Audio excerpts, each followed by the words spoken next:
Pessoal, muito boa noite. Vocês me escutam? Ainda que no retorno das aulas presenciais serão realizadas avaliações. Estou escutando, professor. Tá certo, que bom. Obrigado pela confirmação. Eu vou pedir, pessoal, que vocês deixem os microfones, então, desligados, né? Depois a gente vai abrir em algum momento para ouvir vocês. Mas até lá eu peço que vocês, por gentileza, deixem os microfones aí fechados, tá, gente? Eu estou compartilhando com vocês uma tela, acho que vocês estão vendo, né, a apresentação. E eu espero que sim. Tá, tudo certo. Que bom. Então, meus caros e minhas caras, é uma satisfação reencontrá-los e dizer então que hoje nós estamos fazendo nossa primeira aula virtual. Nós teremos mais 2 aulas previstas, né? E dessa disciplina chamada Sociologia da Educação. Eu acho que a Lia, né, tá com o microfone aberto. Lia, se tu puderes fechar, por gentileza. Agora sim, obrigado. E eu optei por utilizar o Google Meet, né? Eu acho que ele está funcionando melhor que o Teams, né, em alguns casos. E então já decidi que a gente iniciaria hoje com o Meet, né? Eu acho que fica mais fácil, ele é mais leve também, mais intuitivo que o Teams. Então a gente vai utilizar o Meet, tá, pessoal? Sempre nas nossas aulas virtuais.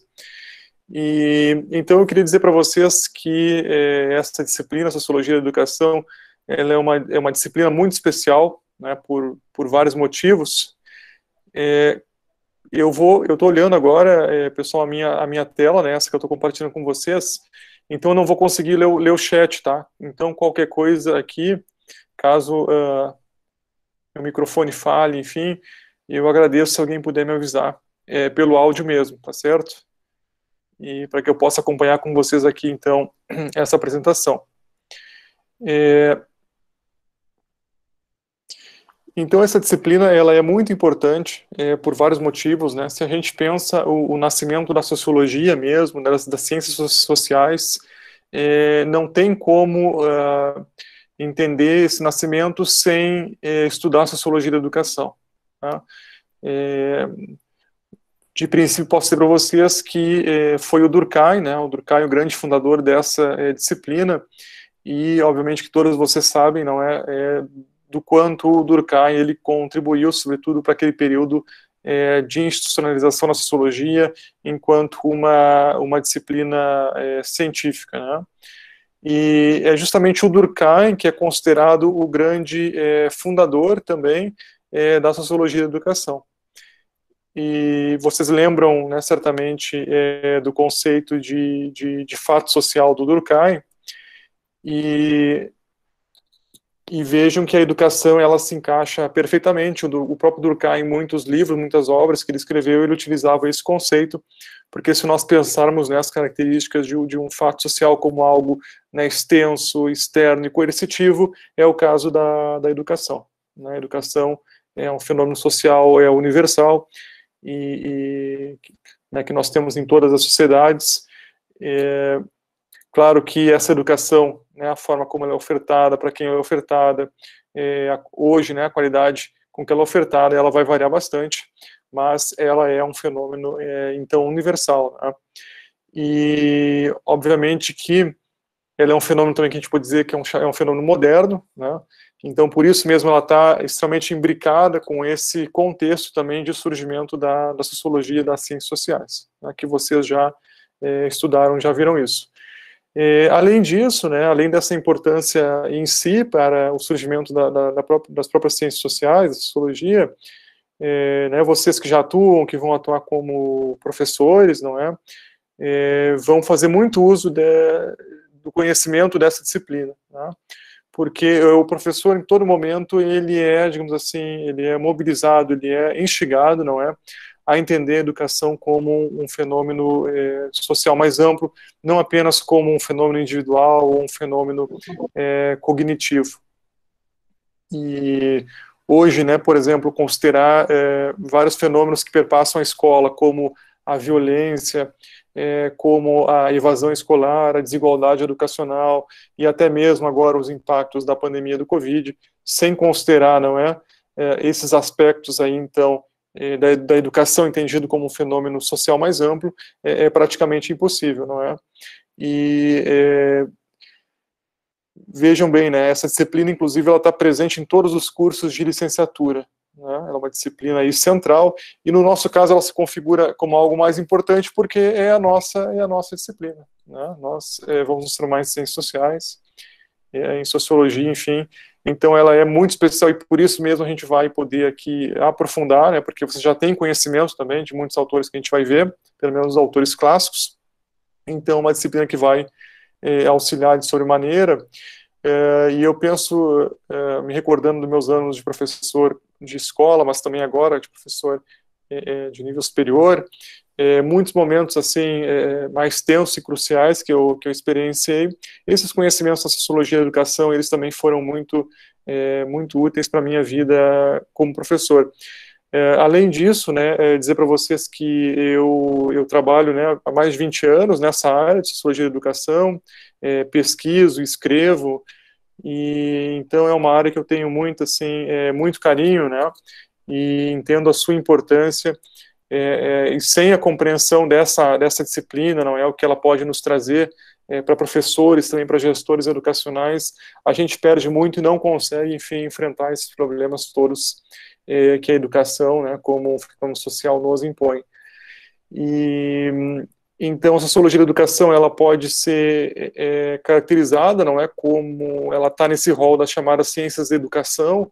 Em muitos países, como na Europa, por exemplo, Portugal, né, outros países, nós vamos ter essa nomenclatura ciências da educação, e aí nós temos a pedagogia, por exemplo, a psicologia, a história da educação e também a sociologia da educação, né? Então são disciplinas fundamentais para a formação de professores. E ela nasce oficialmente, como eu disse, com o Émile Durkheim, né, que para vocês ele não é novo, né?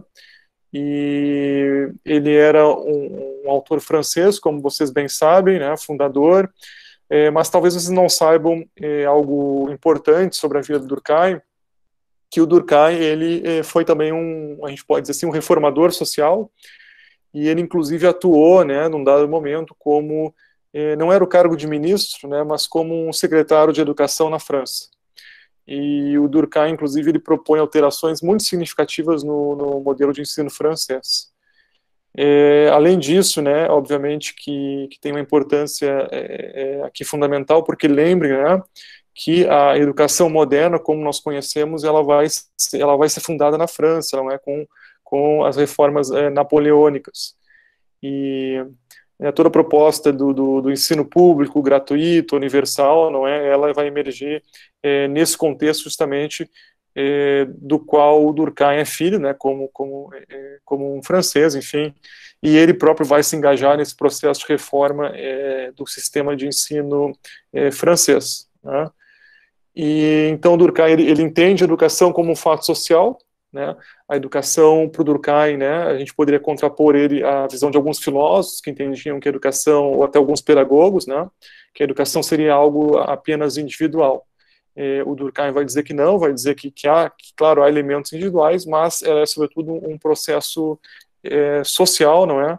E aí o Durkheim ele vai mostrar isso ao longo do tempo, né?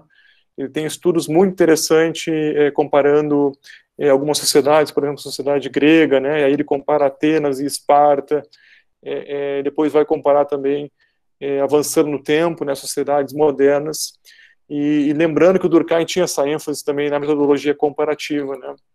Então vejam que interessante, né? A sociologia da educação ela traz tanto contribuições para o próprio objeto de estudo da sociologia, das ciências sociais, que são os fatos sociais, fenômenos sociais, e também traz elementos de contribuição para essa metodologia comparativa, que ela é chave também para as ciências sociais, né?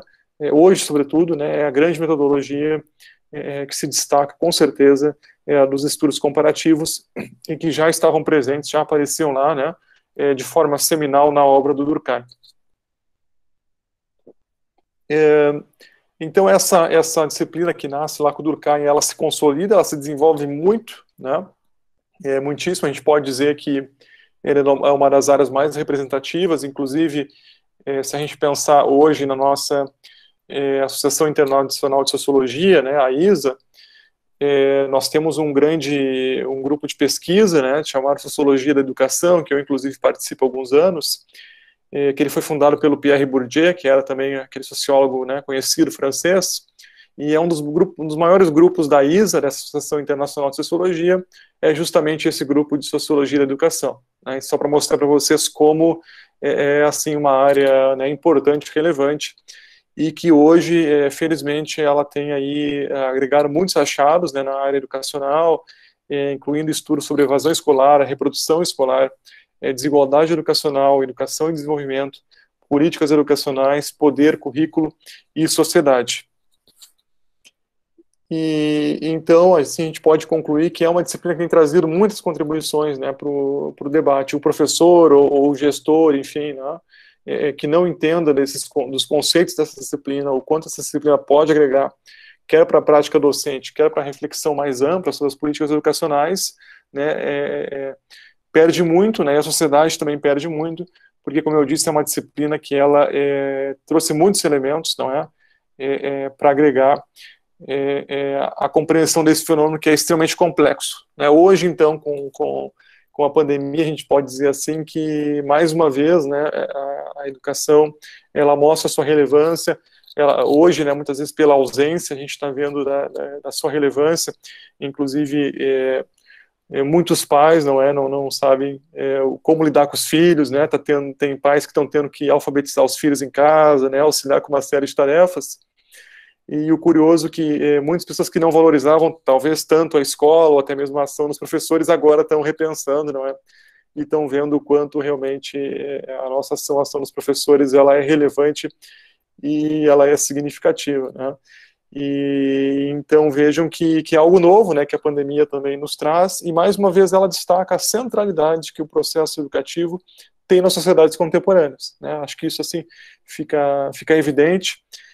O que a gente está experienciando também, né, essa questão da virtualização, não é, do ensino híbrido ou remoto, também algo muito interessante que está, muitas vezes o estudante agora consegue ter acesso, não é, a conteúdos até de outros países, né, e enfim, e algo assim muito interessante que precisa ser estudado, em que impactos, não é, terão na nossa vida. A geração de vocês, né, que serão os novos professores, enfim, com certeza já foi impactado, né? É impossível a gente pensar em professores que vão ingressar, não é, nas redes nos próximos anos, sem o domínio de tecnologias, né? É impensável. Já era impensável, agora então, né, condição sine qua non, né, para o exercício de qualquer prática docente.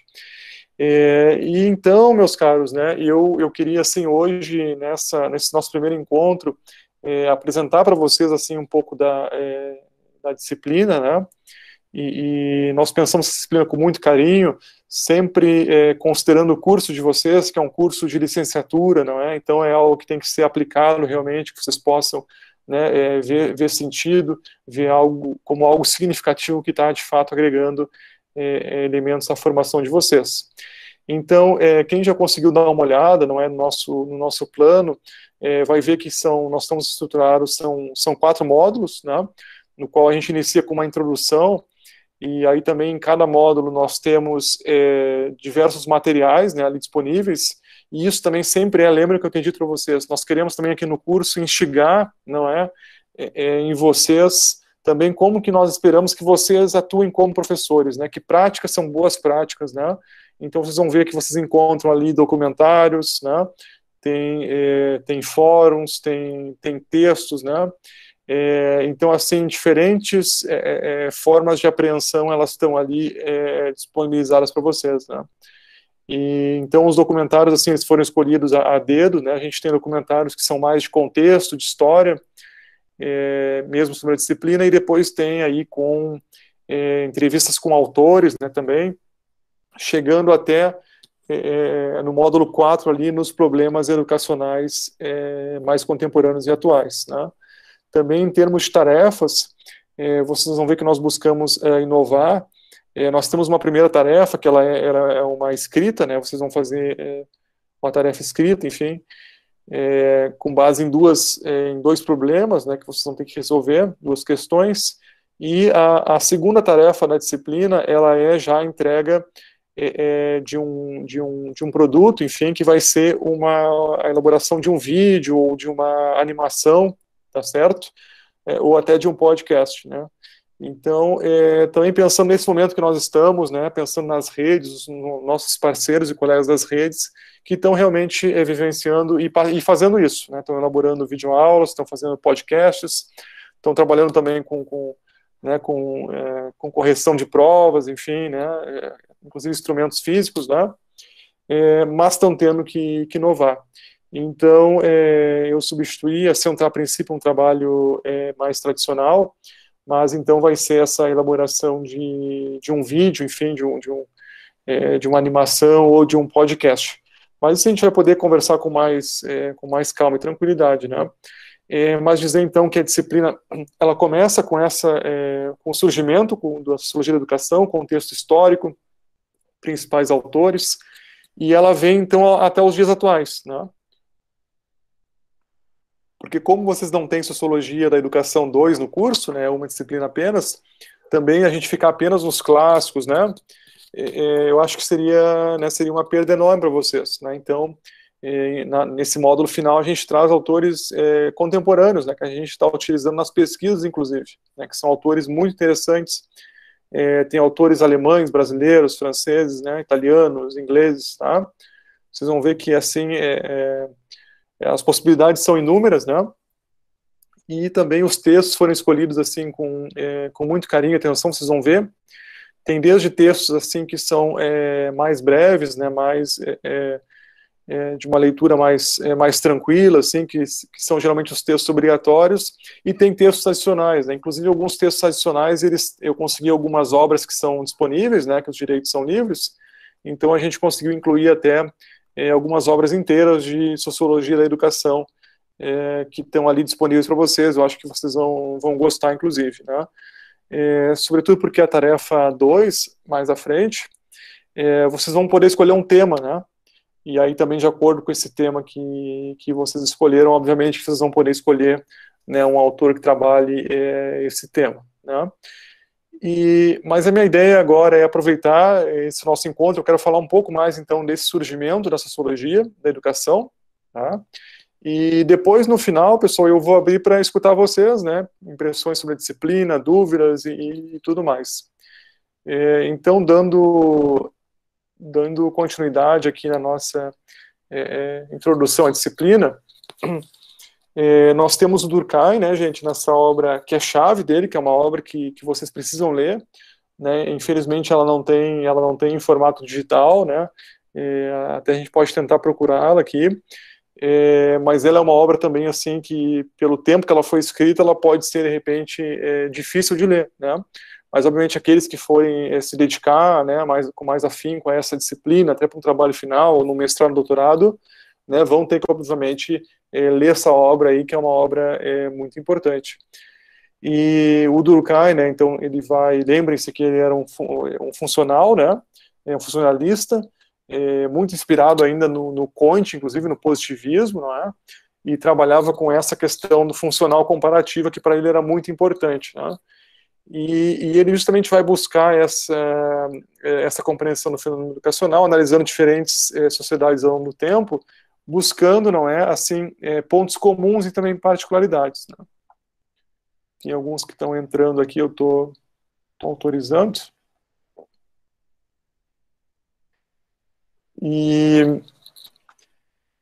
Então, Durkheim ele vai encontrar justamente, né, em todas as sociedades algum tipo de educação. Claro que a formalização, não é, que como isso vai parecer algo interessante, né?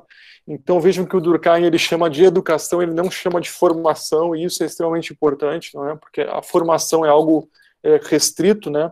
E educação é algo no sentido mais amplo. Aí entram conteúdos, entram teorias, né?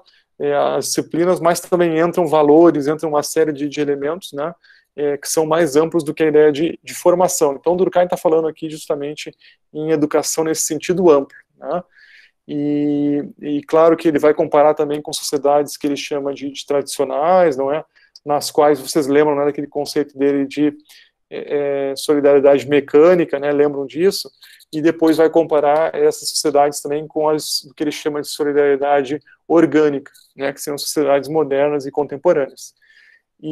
Mas então o Durkheim, como um bom funcionalista, ele vai tentar evidenciar assim também essa questão das causas, né? Qual seria a causa eficiente que produz o fenômeno educacional e a função que ele desempenha. Então isso foi foi o grande busca do Durkheim, né? Também, pessoal, por que ele vai estudar a educação? Não é à toa, né? Lembrem-se que ele estuda dois fenômenos, né, importantíssimos: o suicídio e a educação, né? Por que os dois foi de forma aleatória? Não foi, né? Ele estuda o suicídio, lembrem-se disso, né? Porque, obviamente, ele, na época, havia, digamos assim, era o status quo, mesmo científico, de que o suicídio era um fenômeno individual, né? E o Durkheim vai mostrar que não, ele vai dizer que, pelo menos, né, um percentual considerável não se explica apenas pelo fator individual, mas sim por fatores sociais. E a educação, ele vai justamente buscar a educação, porque a educação serve muito bem como um exemplo do que ele chama de fato social. Então, o Durkheim tem essa citação que é muito importante, não é? No qual ele diz: a educação é a ação exercida pelas gerações adultas sobre as gerações que não se encontrem ainda preparadas para a vida social. Tem por objetivo suscitar e desenvolver na criança certo número de estados físicos, intelectuais e morais, reclamados pela sociedade política, no seu conjunto e pelo meio especial a que a criança particularmente se destine, né? Então vejam que interessante, o que ele está dizendo aqui, né? Primeiro, que esse fenômeno educacional tem que ser compreendido como algo mais amplo, né, inclusive como valores, como moral, e além disso, que cada sociedade, ela cria, né, ela cria, assim como ela cria, por exemplo, um sistema de trocas, né, um mercado, ela também cria um sistema de educação que, digamos assim, que coaduna, não é, os valores, os códigos morais e sociais, e obviamente o acúmulo de conhecimento daquela sociedade, os quais ela deseja reproduzir nas gerações futuras através do processo educativo, né? Então vejam que interessante o que o Durkheim ele constata, não é? E então, como eu disse, ele se contrapõe, não é? Inclusive alguns filósofos, né? O Kant, o Stuart Mill, né? O Stuart Mill era aquele filósofo do utilitarismo. O Herbart, né, o mesmo Spencer, que era aquele biólogo social, né, e então o Durkheim ele vai bater um pouco também aquela ideia do gênio, não é o gênio natural, ou até mesmo daquela visão de individualismo, não é estreito, e vai colocar a educação como algo eminentemente social, assim como ele faz com todos os demais fenômenos sociais. Então, né, o Durkheim, com isso, ele reafirma que o ser humano se constitui progressivamente no interior de organizações sociais, né, e que as práticas educativas, então, vejam um conceito importante, práticas educativas, né, aparece já no Durkheim, elas não estão isoladas também de outras práticas sociais, isso é importante a gente entender, não estão isoladas do mundo do trabalho, não estão isoladas da política, não estão isoladas da religião, não é? E que elas têm que ser entendidas dentro desse todo, né, social. Então isso é um elemento muito importante que o Durkheim ele vai nos trazer. Então, não é, todo o sistema educativo tem que ser compreendido como um produto histórico, né? Ou seja, vamos imaginar no caso do Brasil, né, o nosso sistema educativo e nossos problemas educacionais, eles são históricos, né? Não há outra forma de a gente compreendê-los e nem tampouco enfrentá-los se a gente não compreende, obviamente, a sua origem histórica, não é? E como também que esse sistema ele vai mudando ao longo do tempo, né? E então em cada sistema educacional, o Durkheim vai perceber isso, né? Há um tipo regulador de educação que se expressa em tendências, fórmulas, padrões que se impõem sobre os indivíduos e que são solidários e coerentes com o conjunto de atividades e instituições da sociedade, né? E então a gente poderia brincar assim que nenhum dos nossos pais, né, acho que aconteceu com vocês também, perguntou: você quer ir para a escola, Leandro, né? ou Yara, ou Maria, ou Vinícius, ou Mada, né, ou Bárbara, ou Fernando, né, Cristina, não, né, simplesmente nós fomos, né, enfim, como algo coercitivo, não é? Embora algumas crianças perguntem, papai, mamãe, por que eu preciso ir para a escola, né? E a resposta é, olha, porque todo mundo vai, né? Todo mundo vai, tá, pessoal? E então Durkheim diria, não, é isso mesmo, né? Então é um fato extenso, né, e coercitivo. Nesse caso, o pai, a mãe, a família são coercitivos, né, gente? Tá? Hoje a nossa lei, inclusive, ela expressa isso, que a educação é um direito e um dever do Estado, né? E as crianças, o Estado, inclusive, tem o direito de assegurar, né, que elas estejam na escola, né?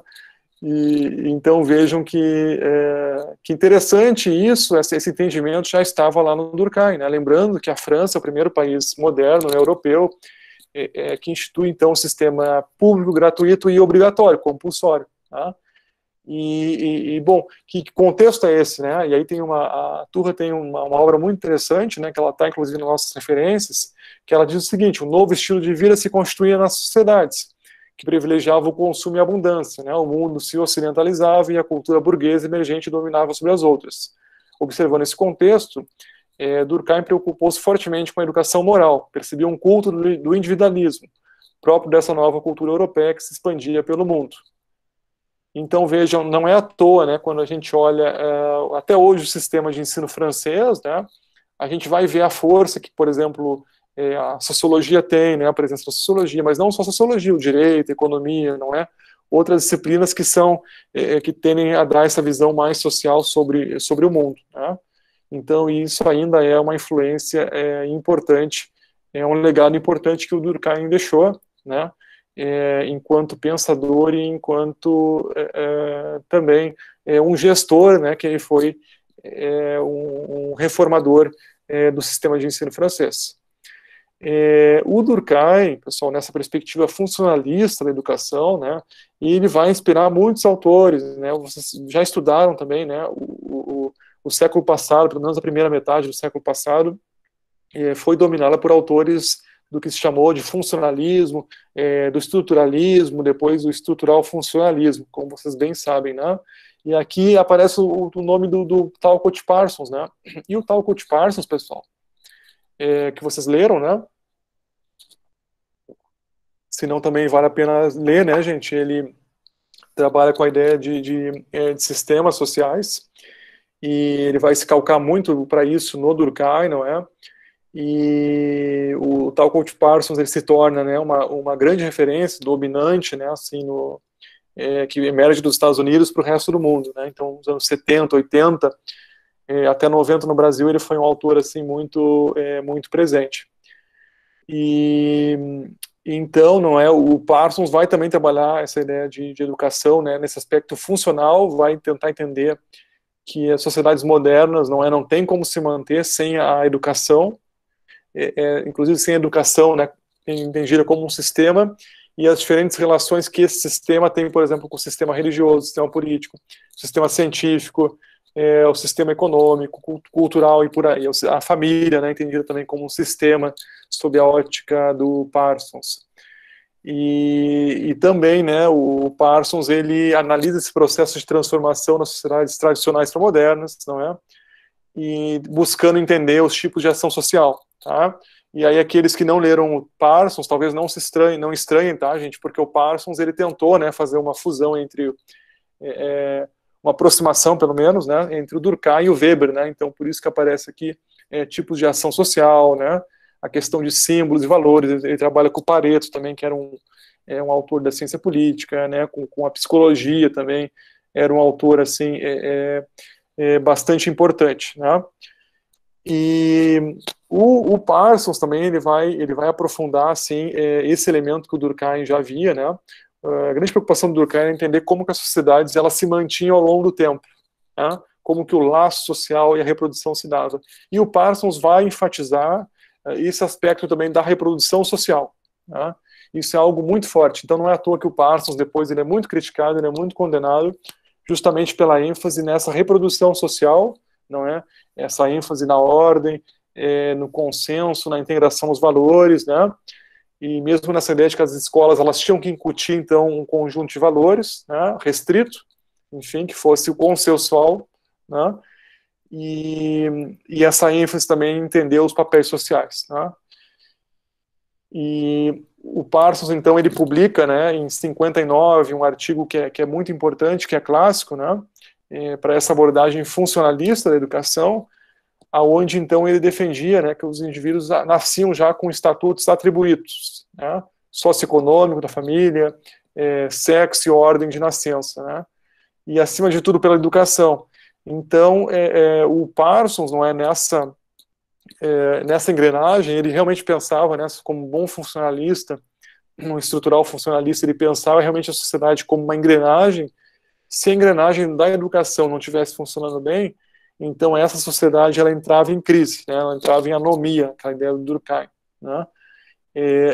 Então vejam que para o Parsons, não é, a educação é um elemento central, né. Não é à toa assim que, né, nesse período nos Estados Unidos a gente tem um desenvolvimento do sistema universitário, não é, das escolas, enfim, muito também embasado nessa ideia do Parsons, né, da importância da educação para que essa engrenagem social ela funcionasse bem, né. Mas então, pessoal, com essa introdução, né, a esses autores clássicos, é importante dizer também que nós poderíamos ter incluído outros autores aqui, né? O próprio Marx, né, poderia ser considerado um autor clássico da sociologia da educação, embora a sua contribuição não é tão relevante quanto a do Durkheim, não é?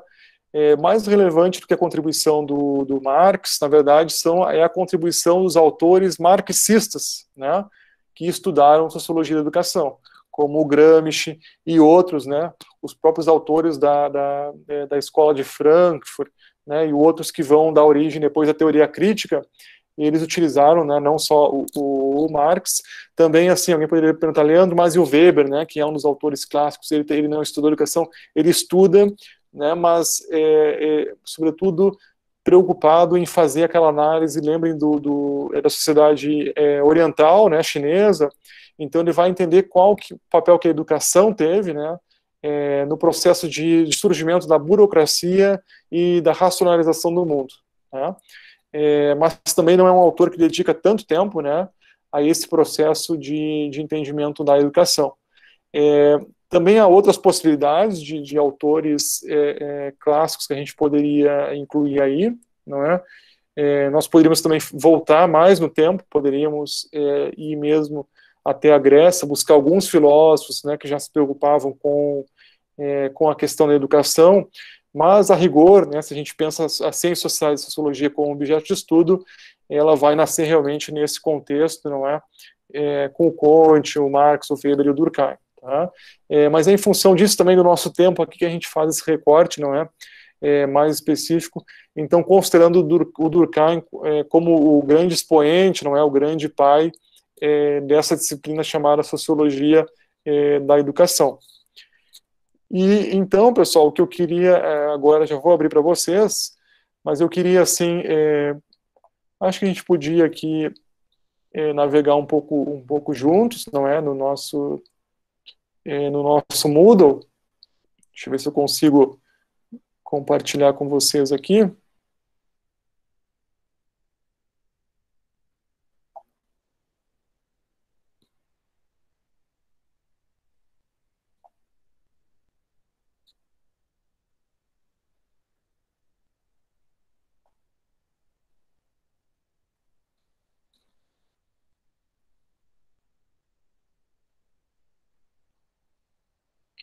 Acho que agora sim, né, pessoal? Vocês conseguem ver? Se a Yara puder me confirmar, eu agradeço.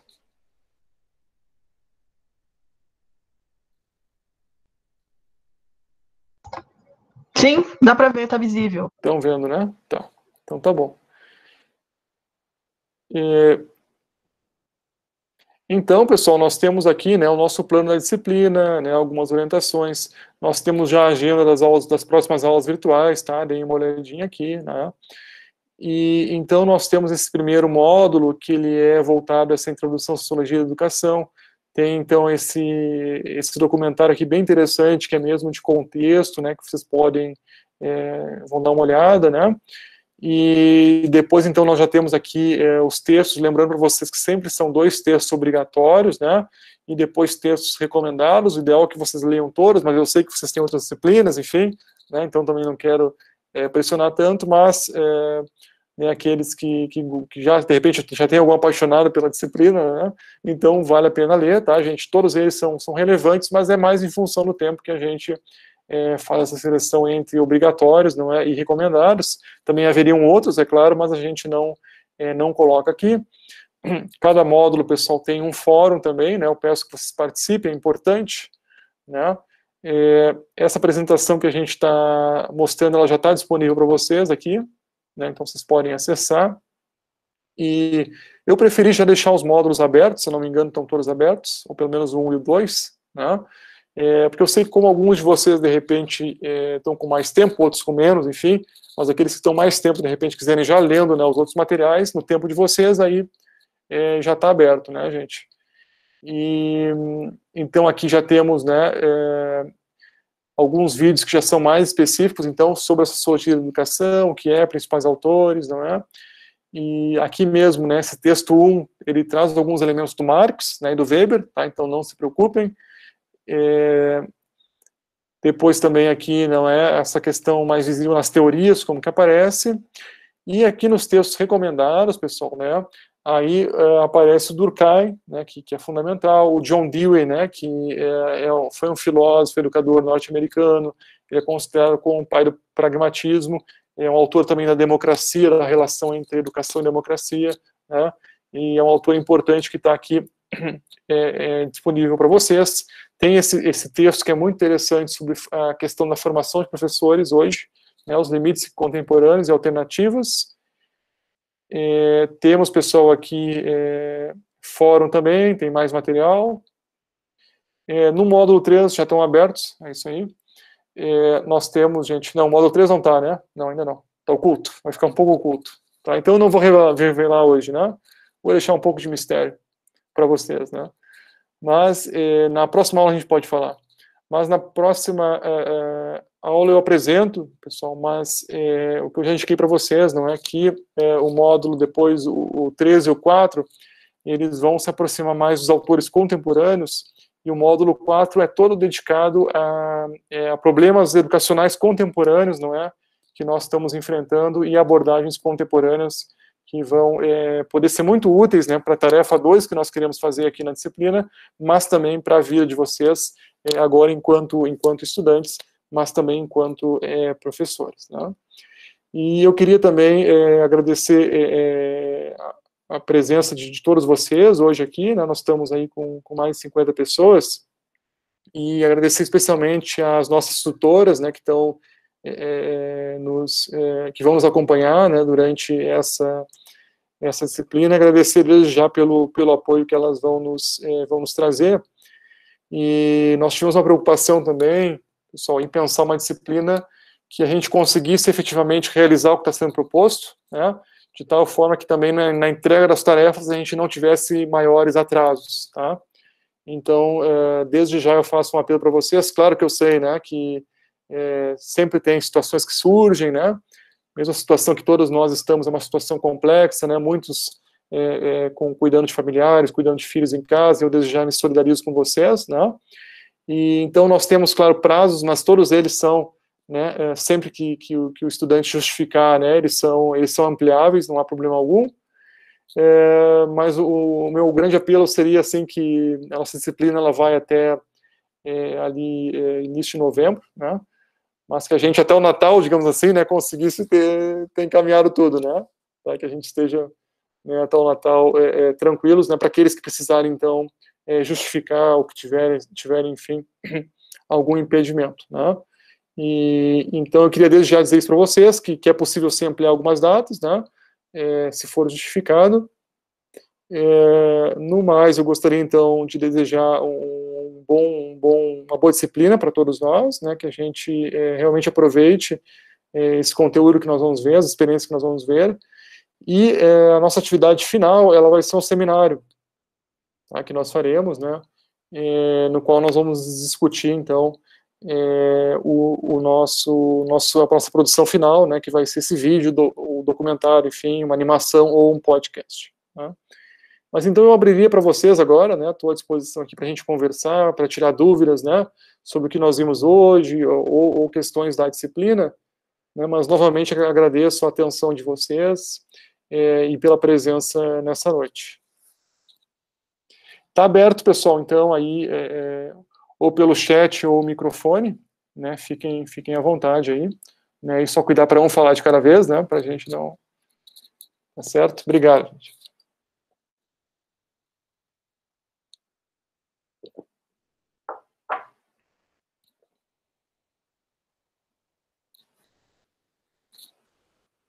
Temos perguntas?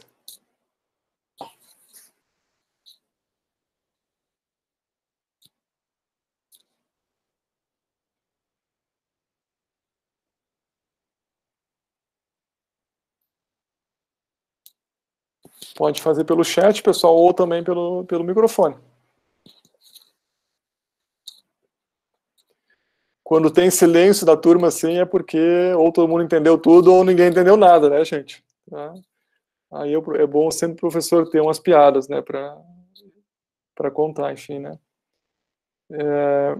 Mas eu sei, né, pessoal, obviamente que vocês estão com outras disciplinas, né, e talvez ainda com alguns atrasos, né, em relação às disciplinas anteriores, né, tá, eu sei de tudo isso, não se preocupem, né, mas eu peço que vocês, assim, também tentem aproveitar esse tempo que nós vamos ter, né, porque, como eu disse, depois não tem outra disciplina, né, de Sociologia da Educação, ela é o único espaço que nós vamos ter para discutir essa disciplina que é tão importante, né, e se eu não conseguir convencer vocês hoje, garanto que até o final eu vou convencer que é uma disciplina, assim, que vocês deveriam dar atenção com carinho, né, não só pelo ponto de vista teórico da relevância, né, mas também porque, às vezes, ela literalmente salva o pescoço do professor, da professora, porque a gente encontra muitas situações limites, né, no cotidiano escolar, e então, quando a gente compreende esses fenômenos, né, sociais de forma mais ampla, a gente tem aí uma grande vantagem, né? Eu sempre digo para vocês que, em relação a outros estudantes, por exemplo, de química, né, e física, a gente tem essa grande preocupação. Sim, Giscard, sempre vem essa questão, né, a gente tem essa nota da participação, pessoal, né, de vocês, tá, nos fóruns, né, então é importante, tá? Aí como que é avaliado, gente? Primeiramente pela participação, né, então se são 4 fóruns, se participa de apenas 3, obviamente que já não se tem, né, não se tem a nota integral, né, e depois, Giscard, também se considera, né, a contribuição, né, gente, que não seja uma contribuição mecânica, né, tá, que ela realmente traga e agregue algum elemento, tá? Não precisa também, gente, às vezes ser um texto muito grande, não é isso, né? Realmente contribuir, de repente, com a discussão, primeiro, cada fórum tem perguntas, né, orientadoras, tá? Mas, além disso, às vezes os colegas mesmo trazem ali, né, elementos, então, por que não contribuir com os colegas também? É um espaço para vocês interagirem, gente, tá? Algo interessante, nesse momento nós estamos todos os polos aqui, né? Então também, olha que legal, um momento interessante, que é raro, né? Às vezes a gente não tem, né? Porque os fóruns, eles são por polos, né? Então esse momento que nós temos aqui, estão todos juntos. No seminário também, tá, gente? Seminário final, né? Serão todos juntos. Mas é assim que é avaliado, pessoal, os fóruns, né? Então a participação, primeira coisa, e depois a qualidade da participação, tá?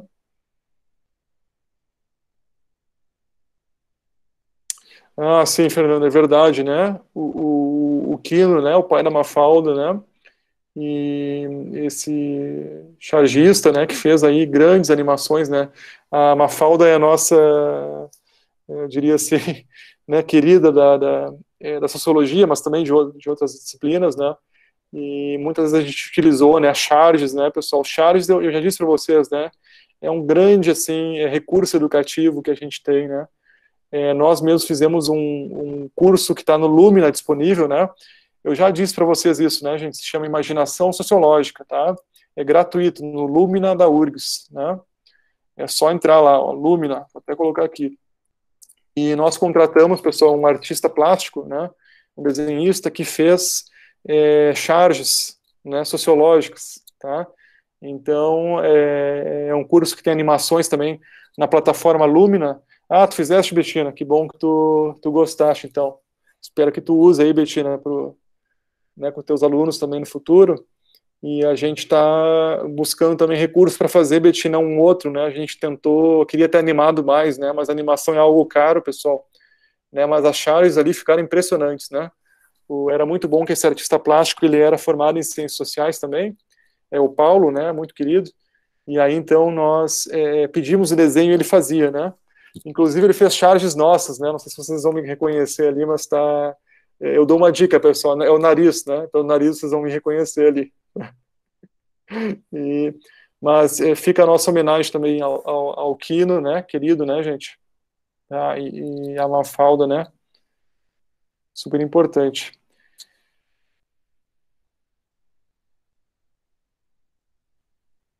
Betina, que eu me lembre, Educação e Sociedade, tá? Mas deixa eu ver para ti como é que saiu no francês, né?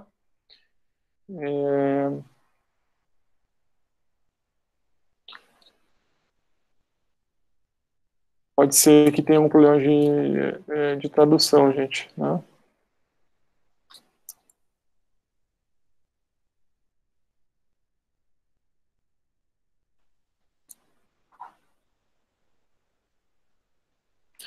No Brasil, pessoal, foi publicado como Educação e Sociologia, né?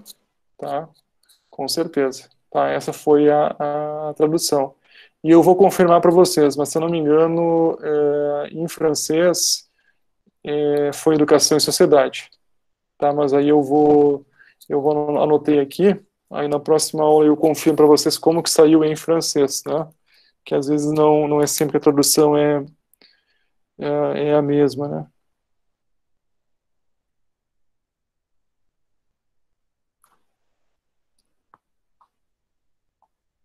Isso, Fernando, mascote, né? Querido mascote da sociologia. Que temos aqui mais? Isso, Nívia, eu acho que sim, né, gente? Eu acho que a avaliação por meio de seminário ela é boa, né? Porque também ela possibilita esse contato entre vocês, tá? E também foi uma saída, digamos assim, para essa questão da impossibilidade de fazer o encontro, aquela prova, a avaliação presencial, né? Tá, então foi algo interessante. A gente vai poder conversar, Nívia, mais à frente, né? Mas a minha ideia é um pouco seria um seminário não tão longo, no máximo de 3 horas, tá? Eu também acho que seminários mais que 3 horas é muito cansativo, né? Então a gente combina com mais cuidado, né? A Yara está confirmando, então. Você encontrou o em português, Yara, ou foi o francês? Português. Tem em português, posso até compartilhar. Ah, sim, por gentileza, Yara. Obrigado. Tá, depois eu envio. Que bom, Ivo, que tu tá gostando das aulas virtuais, né, pessoal? A gente está testando várias plataformas, né? E o MConfer parou de funcionar, vocês sabem, né? Teve alguns problemas. Depois o Teams, né? Acho que o pergunto para vocês isso, inclusive. Eu acho que o Meet é melhor, né, gente? O Meet ele é mais leve, né? Tá? Então a gente vai continuar utilizando, né? O Rubens está dizendo que o Estadão traz uma reportagem hoje sobre o Quino, né? Que legal.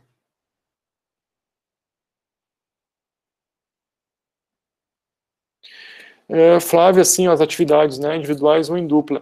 A atividade 1, tá, a tarefa 1 é individual, né? A tarefa 2, pessoal, ela é em dupla ou em grupo, né? A minha sugestão é em grupo, porque assim, ó, tanto se for um documentário, né, um vídeo, um podcast, uma animação, lembrem que assim, né, que tem no roteiro já tem isso, né, tem que, no roteiro da tarefa, né? Mas, por exemplo, um vídeo tem que ter um roteirozinho, né, que foi construído, tá? De repente vai ter personagens, aí vocês têm que pensar como é que vocês vão fazer, né? Então, tudo isso envolve trabalho, né? A ideia, assim, pessoal, não é para vocês se encontrarem fisicamente, presencialmente, né? Isso está proibido, né? Quem fizer isso vai reprovar na hora, não tem... Tá, pessoal? Mas não vamos se arriscar, obviamente, para fazer essa tarefa, né? E, então, também, obviamente, dá para vocês dividirem aí algumas incumbências, tá? E a possibilidade também, a outra interessante, é do podcast, né, que o podcast ele seria só um áudio, né? E aí lá no roteiro da tarefa a gente tem o link para o site da SEAD, que é a Secretaria de Educação à Distância da URGS, né, que tem já tutoriais de como fazer vídeo, ou como fazer também animação, ou como fazer podcast, tá? Então isso tudo está lá explicado, mas vejam bem, gente, o que eu vou avaliar nessa tarefa, né, na 2, tanto o conteúdo, né, obviamente, mas também esse processo de produzir, né, esse tipo de material, gente, é uma grande aprendizagem para vocês, tá? Pode ser que para alguns seja tranquilo, né, para outros vai ser desafiador, e que bom, tá, gente, porque, como eu disse para vocês, né, é inimaginável hoje pensar docência no século XXI, pós-pandemia, né, sem o uso de tecnologias, né, sem o uso de podcast, de videoaulas, tá, de animação, né. Então, quanto antes a gente enfrentar esse desafio aí, melhor, gente, tá. De repente, alguns de vocês podem, inclusive, melhorar, né, essa animação, esse vídeo, e até tentar alguma publicação, né, colocar nas redes, né. Lembrando também, gente, que vocês farão estágio, né, lembram disso, né, vocês farão estágio curricular do curso, né. Então, todos esses materiais que a gente produz ao longo das disciplinas, a gente guardem com carinho, né, porque depois vocês podem utilizar no estágio, né, claro, vão ter que adaptar, vão ter que melhorar, né, mas assim, é super importante, vocês podem com certeza fazer esse uso, né, gente, tá? Pessoal, ninguém falou no microfone hoje. Todo mundo tímido, não é possível. Professora. Professor, Ah, olha só. professor, eu sou a Valdirene, eu vou falar porque eu sou professora e nós damos aulas pelo Meet agora, né? E aí os alunos não querem falar e é angustiante para o professor que está do outro lado e não ouve a voz dos alunos, né? E assim, eu acho que a disciplina vai ser muito boa e eu acho que a dinâmica que o senhor está utilizando é ótima, excelente, né? E realmente agora, antes de entrar na web, eu estava vendo eles fizeram uma entrevista, um estudo, uma pesquisa, né, sobre a questão da educação agora pelo Meet, né, e que poucos alunos estão participando, né, e eu acho que nós estamos realmente inaugurando uma outra fase na educação, né. Perfeito, Valdirene. Te agradeço, né, colega Valdirene, por estar me ajudando, né. Se tu precisares de alguém que fale na tua aula, Valdirene, também pode me acionar, tá? Eu entro lá e falo, Valdirene, tá? Fico te devendo, querida, né, essa fala, tá, né? Um bom curso para todos nós. Isso, Valdirene, igualmente, né? É bom te ter aqui, Valdirene, tá? Tu tá sempre convidada a trazer as contribuições, né, que são sempre boas. Muito obrigado. Ana, pode falar. Boa noite, professor. Já que a Valde se encorajou, vou falar um pouco também. Professora também, né, da rede municipal aqui em Passo Fundo, e eu estou retornando agora de licença maternidade, então eu comecei, na verdade, segunda-feira o trabalho de novo, e estou pegando essa fase dessa adaptação, né, de conteúdo ao meio digital, e eu queria deixar uma reflexão aqui, acho que vem bem de encontro ao que a Valde falou, e a nossa disciplina também de Sociologia da Educação, porque a escola onde eu leciono é uma escola de um bairro bastante pobre. Antes da pandemia, eu tinha uma turma de 17 alunos, 4 incluídos e 2 com dificuldades de aprendizagem. Hoje, 2 desses 4 incluídos simplesmente desapareceram do bairro, a escola não consegue mais nem localizá-los. Dos demais, tem apenas 2 crianças que estão fazendo na plataforma, via Google Classroom, as atividades. O restante está pegando as atividades impressas na escola e devolvendo depois. E até devido à questão do Durkheim aí mesmo, a educação, da forma como a gente conhece ela surgiu no pós-revolução industrial, né? Justamente para dar conta da demanda de pessoas para o mercado de trabalho. E hoje nós estamos vivendo essa nova revolução, e eu acho que dá para chamar até de uma certa seleção natural que vai haver de novo aqui.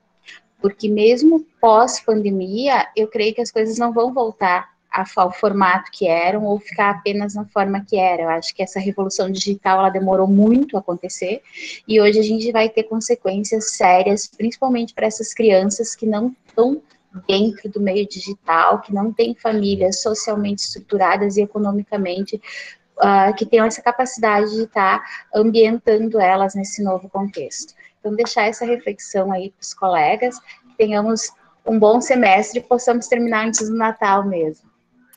Ana, então, primeiramente, né, parabéns, né, e pela luz, né, que veio agora na família, né, e muitas felicidades para vocês.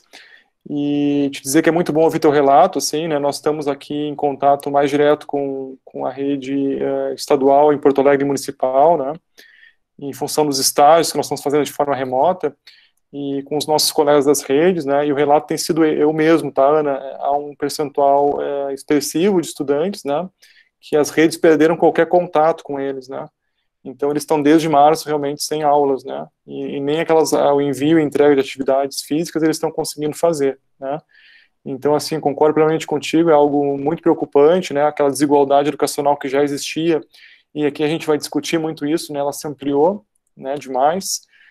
Inclusive no último dia 22 eu dei uma palestra no ILEA aqui da URGS, eu mandei para vocês o link, que o título foi esse, Inclusão Digital e Ensino Híbrido, com um professor do Instituto de Informática, onde nós debatimos, né, os efeitos, o que a gente podia esperar dessa nova educação, e também fizemos uma crítica, assim, a como nós perdemos uma oportunidade também grande, estamos perdendo ainda, né, de utilizarmos essas tecnologias, inclusive para reverter essa desigualdade, não é que, mas que não fizemos, né? Que realmente não fizemos. Até a gente discute por que não se utilizou mais mesmo a televisão, né? Ou até mesmo o rádio, ou se não mesmo enviar para a família para cada estudante, né? Um tablet conectado à internet, um notebook, né? Coisas que a prefeitura de Porto Alegre há 20 anos atrás já tinha um programa, né?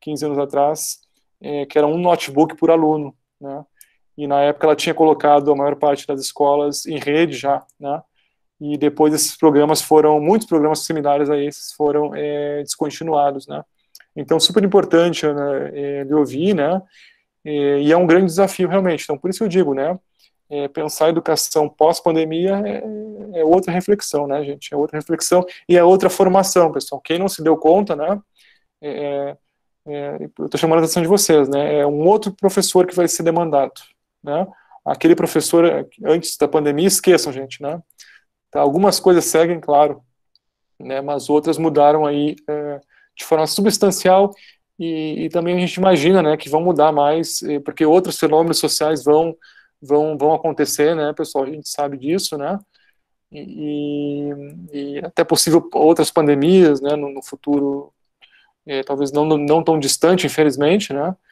e então com certeza é a chave, né, a educação, se a gente não qualificar a educação, e a gente tem que tomar cuidado, né, porque também o que a gente não quer é uma educação massificada, né, por exemplo, feita de forma remota, né, e que não se leve em conta as necessidades individuais, não é, como você estava falando nesses casos de inclusão, né, como manter essa inclusão realmente é um desafio, né, gente, é um desafio aí, super importante, mas lembrando que esses alunos, né, eles têm direito, né, eles têm direito e é um dever do Estado, né, não importa o contexto, né, o Estado tem que buscar assegurar esse direito, né. Mas sim, tá, Ana, tem debates, né, aí é muito importante, né, vocês mesmos, eu estou pensando que os trabalhos de conclusão de vocês, muitos vão tocar nesse tema, tá, da pandemia, né, ou como voltar em sala de aula logo mais, a gente espera, né, presencialmente, e não discutir isso com os alunos, né. E aí imaginem, assim, a grande contribuição que as ciências sociais podem dar, né, gente, pensar esse mundo pós-pandemia, porque não é só a educação que ele tocou, né, ele transformou o mundo do trabalho, o mundo da política, não é a saúde, né, a cultura, né, a sociabilidade e tudo mais, né. Então é super importante ouvir vocês aí com esses relatos, né, e o Fernando está postando aqui também, né.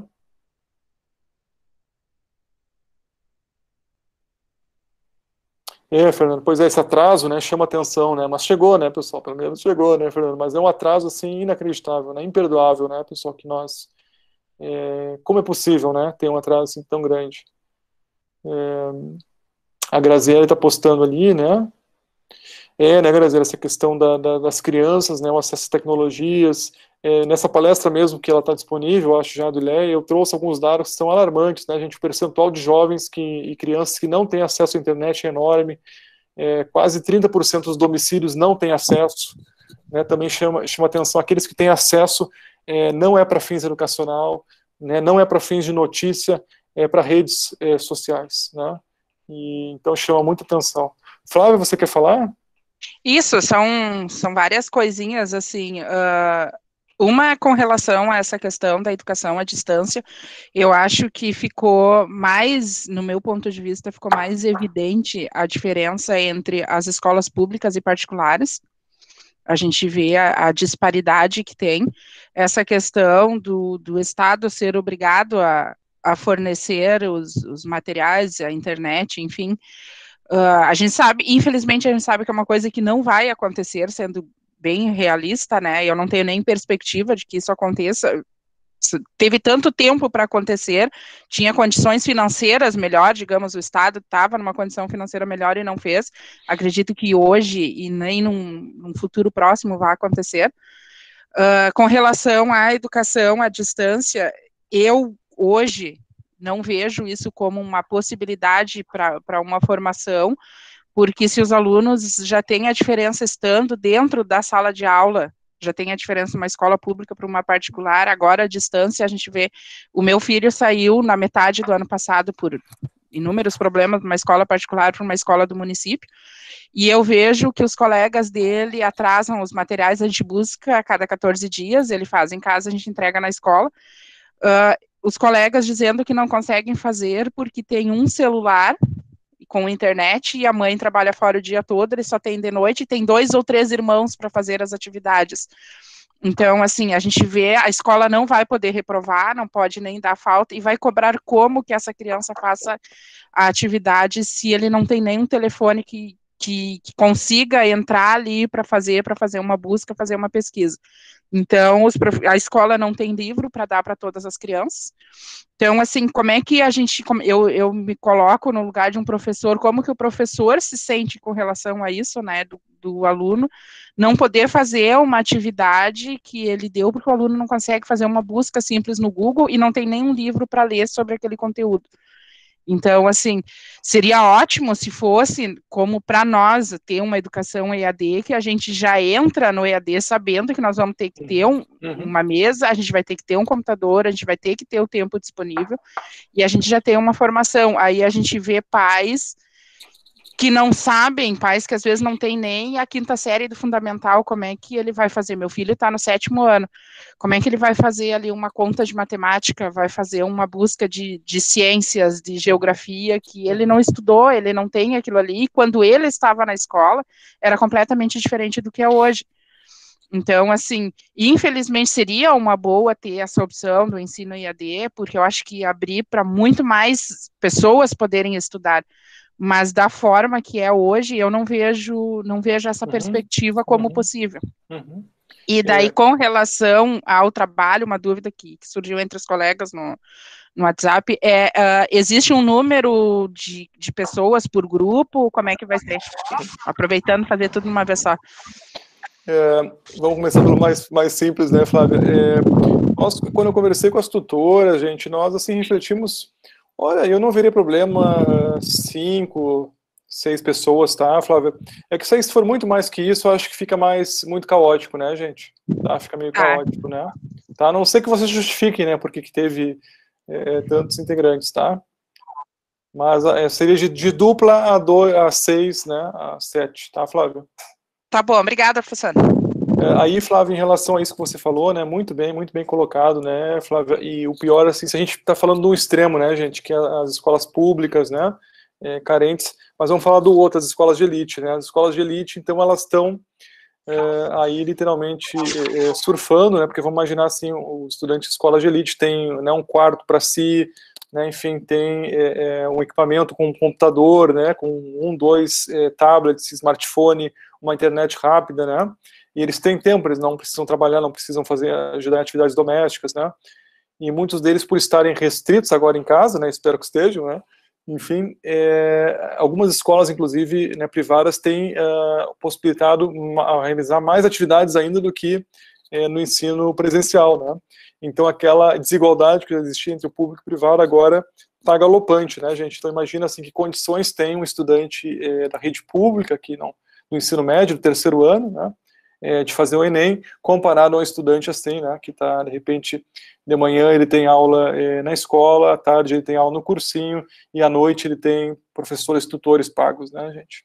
Tá? Então, assim, realmente é muito cruel, né, o contexto que nós estamos, né, Flávio? E tu vai ver nessa palestra aí, se tu quiseres ver, o que a gente discute é isso, né, olha, né, porque, bom, você não, Leandro, é o custo, né, mas qual o custo humanitário, né, qual vai ser o custo geracional, né, da gente ter parado um ano inteiro, né, não ter atendido essas crianças, esses jovens, né, então, de novo, por que não tem enviado, né, um tablet para cada criança, né, para casa de cada família, enfim, com um chip, né, de 3G, 4G, e já com todos os livros didáticos, né, então, é isso que é inconcebível, quando a gente põe na balança, né, isso não tem explicação, né, realmente foi assim, é um crime, né, é um atentado, porque isso vai nos custar muito caro, pessoal, né, para todo o povo brasileiro, né, é uma perda geracional que nós, assim, dificilmente vamos recuperar, né, porque lembrando, assim, que tem questões mesmo cognitivas que não voltam, né, gente, eu falei da alfabetização, é isso mesmo, né,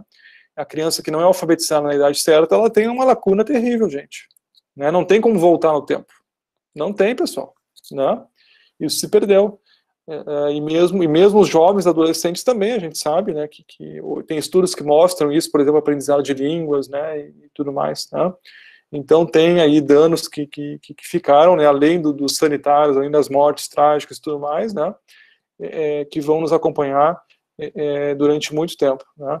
Eu me lembro aqui das greves, né, vocês talvez alguns tenham enfrentado aquelas grandes greves, me lembro de uma greve do magistério de 3 anos, que não foi culpa dos professores, foi culpa né, dos governadores, né, da época, e da sociedade, que não pressionou os governadores, né, tá, mas eu me lembro que foi uma interrupção de 3 meses e que nunca se recuperou, né, assim, se recuperou, claro, né, os dias, porque professor é a única categoria, né, pessoal, que de fato recupera os dias parados, né, tá, porque muitas outras não recuperam, né, o professor tem que recuperar, cumprir os dias letivos, né, e nós cumprimos, obviamente, eu na época estudante, mas aquela lacuna, né, obviamente que nunca se resolveu, né, então é extremamente importante, e ficam muitas perguntas, né, por que passaram 7 meses, né, praticamente de tudo isso, não se tomou medidas mais efetivas, não é, para se implementar de fato o ensino híbrido, né, o remoto, enfim,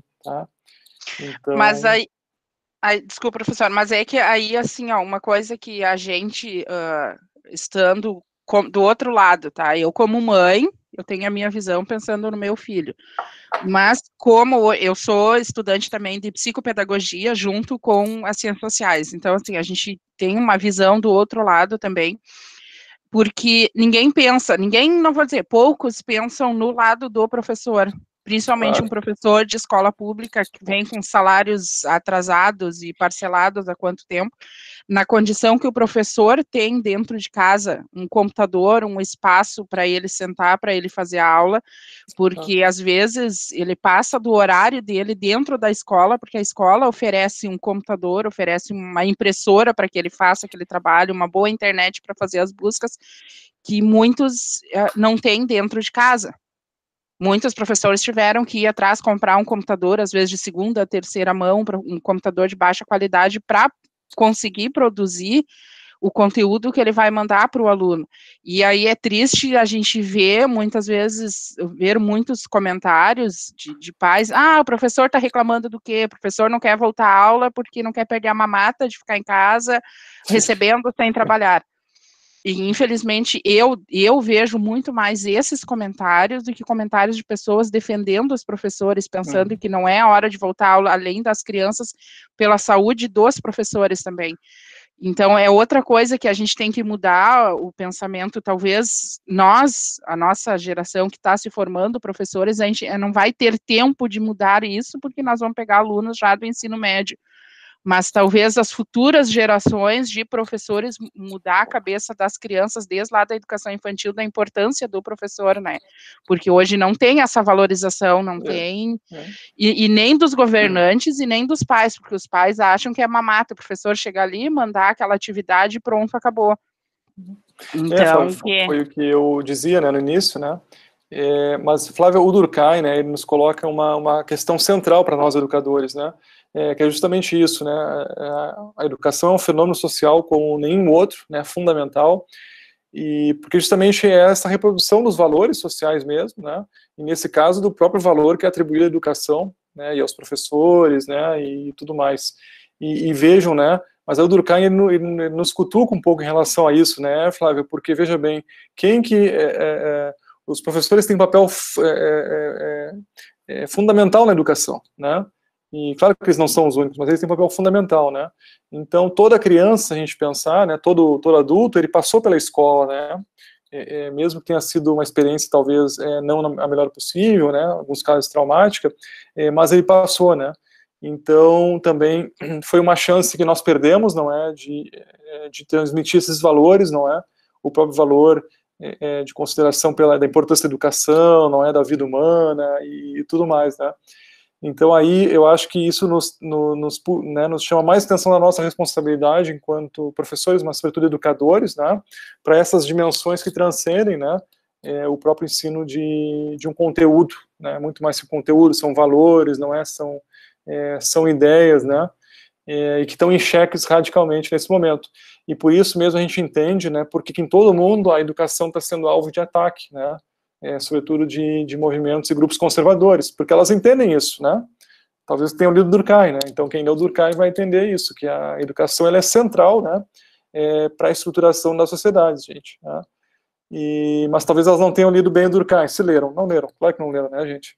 Mas o Durkheim e o Parsons vai dizer o seguinte, né? Que se o processo educativo ele não é consistente, enfim, inclusive no sentido de uma educação que ela, além dos conteúdos profissionais, ela tem conteúdos cívicos, né, de cidadania, enfim, a sociedade acaba se destruindo, se autodestruindo, né? E, então isso assim é extremamente relevante e importante, né? Então, mas esse é o momento que nós estamos, não só no Brasil, em todo o mundo, né? A educação ela está em xeque, assim, ela está mas aqui no Brasil realmente chegou a absurdos, né? Absurdos assim que nenhum outro país do mundo, né, a gente escuta assim, né? Mas o preocupante também, né, Flávia, é quando vem isso mesmo de educadores, né, de professores, né? E aí, pessoal, no mínimo assim, no mínimo a tarefa de vocês é convencer os pais, irmãos, filhos, né, namorado, namorada, que a educação, que a ciência é algo importante, né? Então, no mínimo, essa tarefa nós temos. E já é difícil, né, gente? Já é difícil, né? Quem não já brigou com um grupo de família, né? Com o pai, com a mãe, com o tio, enfim. Alguém que postou ali comentários, né, negativos, né? Enfim, ou com preconceitos, né? Sobre a educação, sobre professores, né? Essas ideias que a Flávia há pouco falou, né? Então, vejam que o desafio é enorme, tá, pessoal? Mas a gente tem que entender isso, né? Então, essa disciplina vai nos ajudar a entender esse fenômeno, a sua complexidade e qual que é a nossa responsabilidade e também os limites, né, gente? Os limites da nossa ação. Tá? Professor, boa noite. Boa noite. Eu tenho uma dúvida, na verdade, um questionamento sobre um dos artigos que está no primeiro módulo, sobre formação de professores. Eu dei uma lida, assim, por cima, não me aprofundei muito ainda, mas eu fiquei com uma dúvida sobre a parte de uma certa crítica, não sei se eu entendi bem a ideia, de uma crítica quanto ao ensino EAD de professores ou a formação continuada. Aí eu não sei, queria que tu comentasse um pouco, porque, assim, até eu estou começando um curso também EAD, de uma pós em educação, que também ele é específico para professores, eu não atuo na educação, mas ele é voltado, né, para essa formação continuada e tal. Então, como o artigo ele é obrigatório, né, na disciplina, eu fiquei com essa dúvida, assim, por nosso curso também, se é EAD, né, a questão dessa qualidade da educação EAD, né, trazendo um pouquinho do que a Flávia falou também, da educação para as crianças, né, para a nossa educação superior também, né. Assim, né, Alessandra, é uma questão muito interessante. Eu acho que a gente já debateu em algum momento sobre isso, né? Gente, nós temos uma grande crise no Brasil de regulação da educação e, sobretudo, da educação EAD. Tá? Vocês lembram que, há algum tempo atrás, o MEC, inclusive, ele suspendeu, antes era feita uma fiscalização e uma visita em loco nos polos, né, pelo próprio MEC. O MEC, Alessandra, ele suspendeu isso, acho que desde 2018. Né? Então, vocês estão entendendo o que significa isso, gente? Quer dizer que, né, qualquer instituição que quiser abrir cursos, ela pode abrir, e informar que tem tantos polos, né, que nesses polos tem equipamentos, enfim, tá? E ninguém vai fiscalizar, Alessandra, né? Então, assim, tem uma crise, gente, né? Eu posso falar no nosso caso, nós fizemos uma vez um artigo, um capítulo de livro está publicado, que era sobre os cursos de especialização e ensino de sociologia no país, né? E nós achamos, Alessandra, mais de 100 cursos, né? Aí nós fomos, então, analisar esses cursos, ver matriz curricular, né? O que a gente via, pessoal? Muitos eram de instituições pequenas, né? Instituições nas quais, por exemplo, o aluno ele não tinha qualquer atividade de pesquisa ou de extensão, né? Além disso, em muitos casos, era a mesma matriz curricular da licenciatura em Sociologia, em Geografia, em História e Filosofia. Eles simplesmente trocavam uma ou duas disciplinas. Tá, Alessandra? Então, infelizmente, no Brasil, assim como nós temos, eu diria, muitos cursos que têm uma qualidade assim, duvidosa. Né? Tem instituições realmente que são uma qualidade duvidosa, por vários motivos, né? Eu diria, desde já essa questão do ensino e da extensão e da pesquisa. Vocês estão fazendo um curso, por exemplo, que é vinculado a uma universidade, né? Então vocês têm, né, possibilidade de participar. Agora nós tivemos o salão de extensão, né, o salão, enfim, de ensino também, de pesquisa, né, de IC, perdão. Mas além disso, Alessandra, também, a gente tem uma questão do rigor, né, das avaliações, tá, que são realizadas, né, em muitas instituições, eu não sei se vocês já tiveram experiência assim, né, não se lê, gente, o texto do autor, se lê monografias, Alessandra, tá, porque como a instituição ela não quer comprar livros, ela não quer pagar direito autoral, né, enfim, o que ela faz? Ela mesma contrata professores conteudistas que produzem apostilas, né? Então, tem estudantes no nível de graduação e pós-graduação em AD que estão se formando durante todo o curso, nunca leram o autor no seu original. Vocês estão entendendo, gente, o problema que nós temos, né? E, além disso, assim, né, a gente sabe particularmente, isso é um desafio nesse momento que nós vivemos, né? Como formar bons professores, né? Se a gente não tem interação, assim, presencial, né? Como eu disse para vocês, gente, a formação de professores é algo que se constitui aos poucos, né? Eu disse, é fundamental, já disse para vocês isso, vocês têm que participar de eventos de professores, né? Congressos, seminários de educação, né? Fundamental, de reuniões de professores, sindicais, enfim, todo tipo de atividade, né?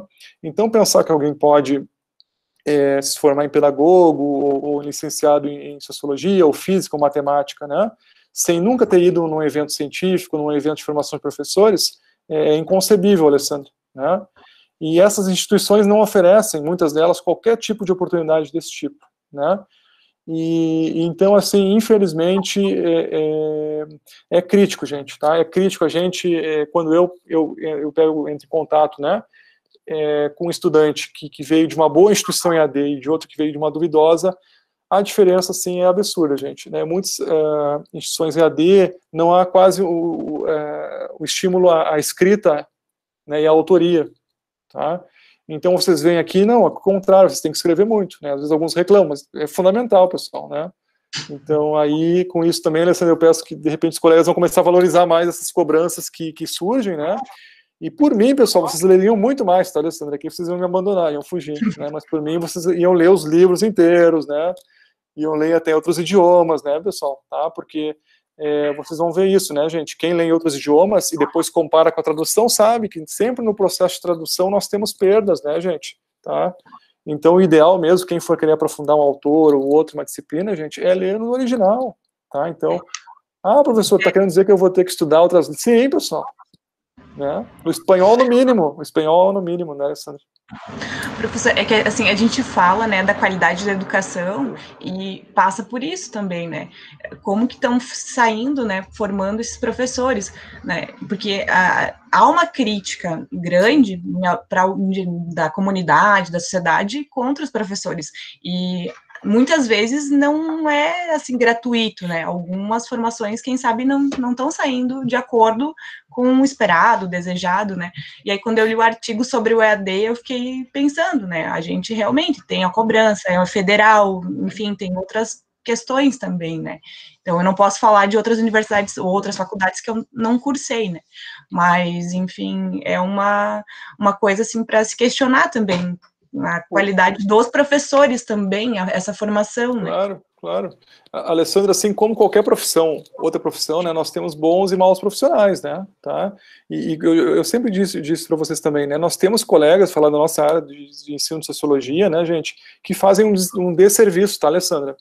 Porque eles não são bons professores, gente, né, assim, eles não, muitos, por exemplo, eles não fazem uma adequada transposição didática, né, eles, de repente, eu sempre brinco, né, excedem período, qualquer professor que pede período ganha período, né, de sociologia, como assim, né, eu brigava, inclusive, com meus colegas, dizia, não, tu não tem período sobrando, sempre brincava com eles, né, porque como assim, pessoal, como é que a gente vai abrir mão de um período, né, porque pensem bem, o que o aluno vai pensar, né, o professor de sociologia sempre abre mão do período dele para quem pede, né, pô, mas será que é importante realmente a sociologia, né? Então também, Alessandra, são coisas assim simples às vezes, né, do cotidiano, o professor que chega atrasado, o pessoal sempre nas aulas, né? O professor que não se atualiza, muitos colegas nossos insistem em não utilizar o livro didático, eles pegam e dizem, não, esse livro didático, o pessoal não presta, né? Não, isso não é um absurdo, gente, é um absurdo. Né, até porque foi investido um bom dinheiro público nisso, né? O livro é do aluno, gente, né? O livro é do aluno, né? O aluno tem o direito de ter aquele livro, né?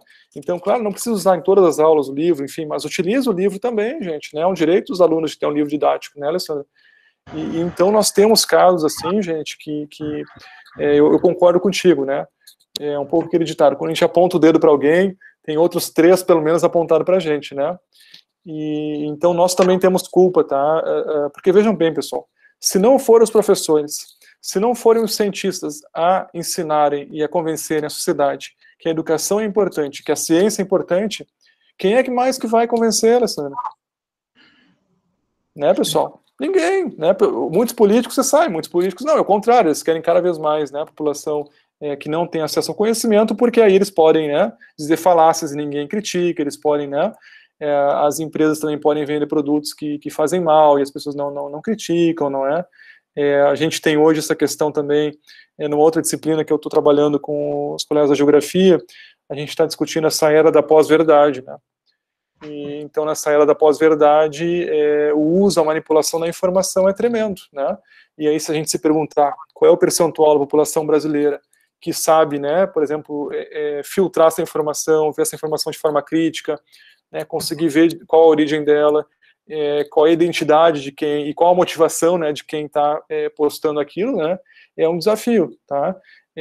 Mas assim, gente, isso é no mundo todo a gente está enfrentando, né? Vejam o que tem sido na Inglaterra e em Londres, gente, essas manifestações de negacionistas, né, protestando contra medidas sanitárias, né, ou até nos Estados Unidos ou no Brasil, né, protestando, eu tenho liberdade, né, inclusive se eu quiser sair sem máscara e infectar outras pessoas, eu tenho essa liberdade. Como assim, né? E o direito dos outros, né, e o princípio público da saúde, né, e como é que fica isso, tá? Mas o que nós estamos experimentando, assim, é um fenômeno muito novo, né, gente, que imagine, assim, se nós, né, vocês, estudantes de ciências sociais, se nós, sociólogos, filósofos, enfim, temos dificuldade de entender, né, mesmo com a nossa formação, imaginem outras pessoas, gente, estão perdidíssimas, né, estão super perdidas, né, e além disso é um momento que os movimentos conservadores, eles ganharam mais força, né, e aí pautas terríveis, né, como a homofobia, o racismo, né, o belicismo, a violência estão aparecendo como se fossem solução para todos os problemas, né, gente, isso é o mais incrível, né, isso é o mais incrível, e muitas pessoas compram isso, né, compram isso porque o argumento parece ser simples, né? Ou até porque, assim, o sujeito, ele tá aquilo que o Weber falava, né? A dominação carismática, gente, lembram disso, né? a dominação carismática, ela é, né, gente, ela é assim fundamental para entender a sociedade brasileira, dominação tradicional, né? Então o sujeito ele não consegue criticar aquela imagem de autoridade, né? Ele tem ali né, algo complicado, né?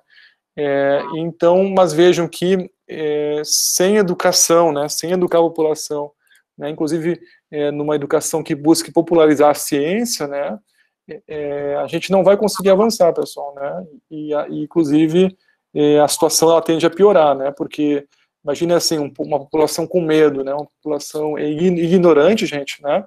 Para ela, digamos assim, né, daqui a pouco embretar ter uma visão belicista, né? É fácil, né? Infelizmente é fácil, né? E aí se constrói às vezes, né? Ovelhas negras, se constrói, não os culpados, né? Que às vezes são os professores, então os professores agora são os culpados, né? E eu comentava com os alunos de outra disciplina, pessoal, o Sócrates, vocês sabem, né? O Sócrates, ele foi condenado à morte, né? E pela sociedade ateniense, né? Que era uma democracia, com todas essas contradições, vejam isso, né? E a acusação em relação ao Sócrates, gente, foi de ter deturpado os jovens, né? De ter, digamos assim, levar os jovens para hoje iriam, né, para um mau caminho, né, mas é outra palavra que eu não estou achando agora, né, enfim.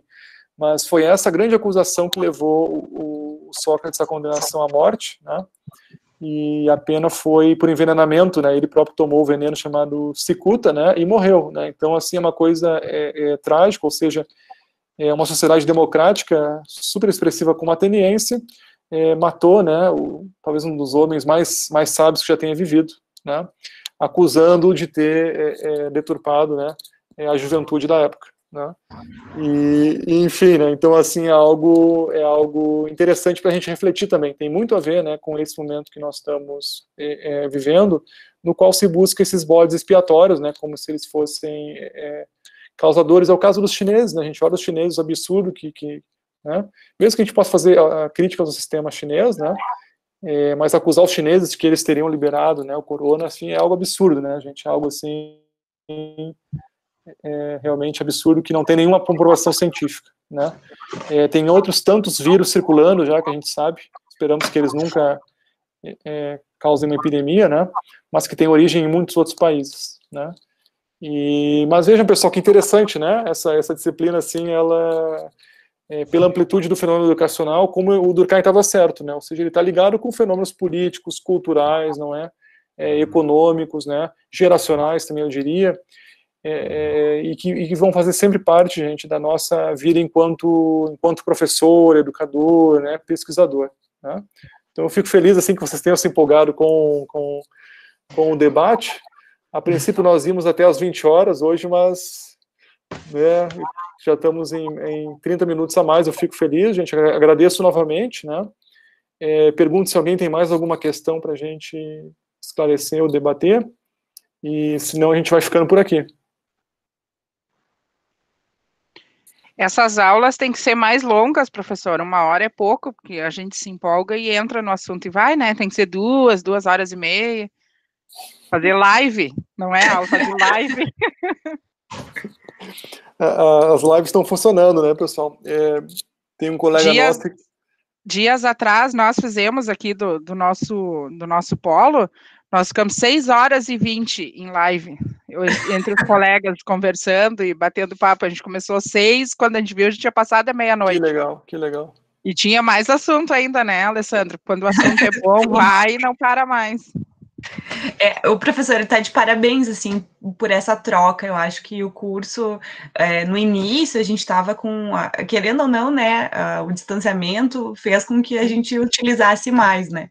Sim. Então, às vezes a gente fica com aquela dúvida, e essa conversa, essa proximidade, assim, é legal. Eu acho que agrega, e até entre os colegas, né, como a Flávia falou, a gente fez e foi muito legal, assim, a gente também acaba se discutindo até assuntos, né, da disciplina, e foi muito interessante. Eu acho que vale a pena a gente ter mais encontros como esse, é legal mesmo. Não, e eu fico feliz, né, Alessandra e Flávia e colegas, assim, que vocês estejam utilizando realmente as redes, né, a gente utiliza em tudo isso, porque, assim, é muito importante esse grupo que a gente cria, né, durante o curso de graduação, né, eu sempre tive muita sorte, o meu grupo, assim, que eu constituí, né, a maior parte de nós acabou se tornando professor, né, então, porque a gente sempre foi um grupo que estava sempre conversando, enfim, na época não tinha, né, pessoal, essas redes, então a gente se encontrava mesmo presencialmente, né, uma pena, né, e que não tinha outras possibilidades, mas hoje vocês não têm limite, né, gente, a verdade é essa, né, daqui a pouco tem alguém de Passo Fundo, alguém de Juí, de Porto Alegre, né,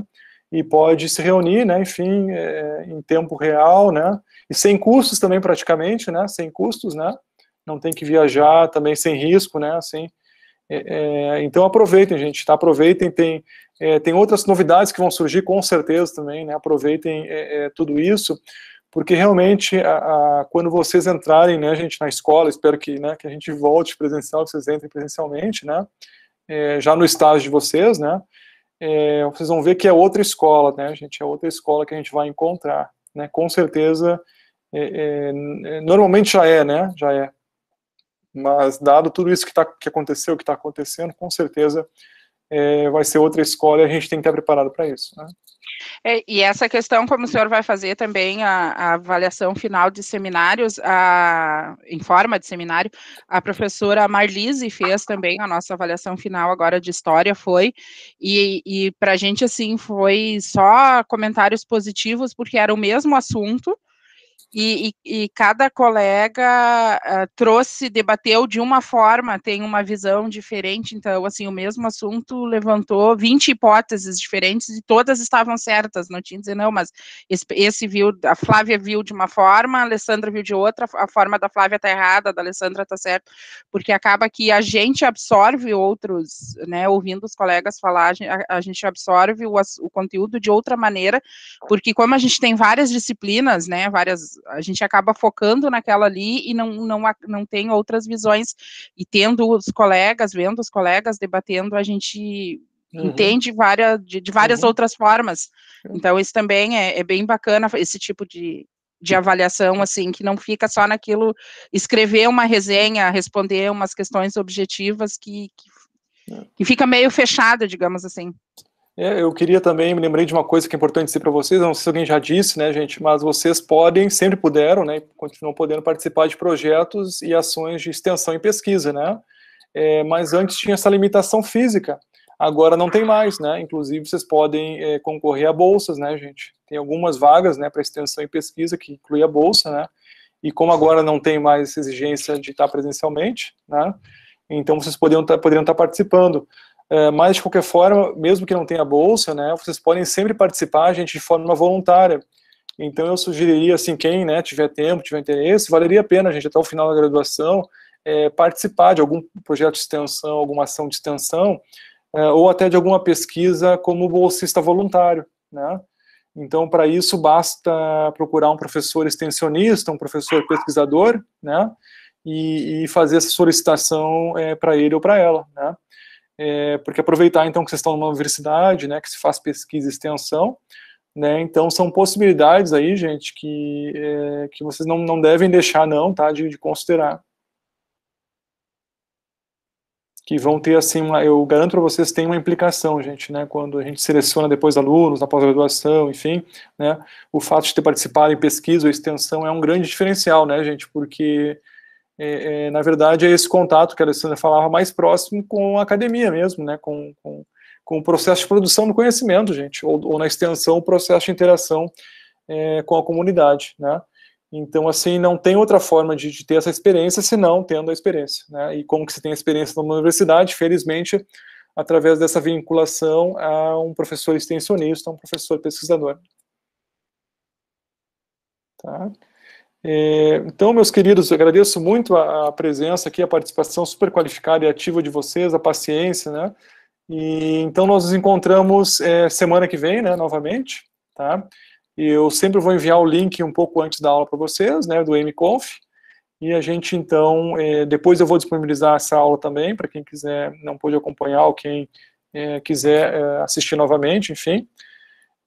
Mas agradeço muito, então, a todos e a todas, me despeço de vocês, desejando sucesso nessa disciplina, agradecendo também a nossa equipe de tutora, super qualificada, e desejando, então, uma boa noite também, se cuidem todos e até breve.